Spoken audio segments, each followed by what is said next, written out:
Хайуанаттардың жыл басына таласуы ертегісі. Жыл санауын білесің бе? Ал ендеше ертегіні тыңдап, жыл атауларын жаттап ал. Ерте заманда хайуандар жылдың басы болуға таласыпты. Әрқайсысы өз пайдасын айтып мақтаныпты. Алдымен жылқы айтыпты: мен алысты жақын қыламын. Адам менің күшімді пайдаланады, сүтімді ішеді, қылыма дейін кәдеге жарайды. Жыл ағасы мен боламын депті. Оған түйе қарсы шығыпты: мен ауыр жүк көтеремін, ұзақ жол жүремін. Аштық пен шөлге төземін. Не кез келсе, соны қор етемін. Жыл басы болуға мен лайықпын дейді. Сиыр да сөз алыпты: адам егін ексе, менімен егеді.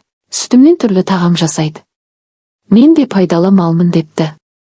Қой да мақтаныпты: менің жүнімнен киіз басады, киім тігеді. Сүтімнен құрт маялады. Шаруашылыққа менсіз болмайды дейді. Ит те қарап қалмапты: мен болмасаңдар, қасқырдан кім қорғайды? Түнде күзетіп, дұшпаннан сақтаймын депті. Тауық та сөз қосыпты: мен таң атқанын хабарлаймын. Адамдарды ерте жұмысына тұрғызамын дейді. Ал тышқан үнсіз тыңдап тұрып былай депті: жыл басына таласпайық. Кім жылды бірінші көрсе, сол жыл басы болсын деп ұсыныс айтыпты. Бәрі келісіпті. Түйе бойына сеніп маңғазданып тұра беріпті. Ал кішкентай тышқан білдіртпей түйенің өркешіне шығып алыпты. Таң атқанда ең бірінші болып жылды тышқан көріпті. Сөйтіп жылбасы тышқан атаныпты. Ал түйе бойына сеніп құр қалыпты. Міне, балалар, содан бері жыл санауы тышқаннан басталған екен.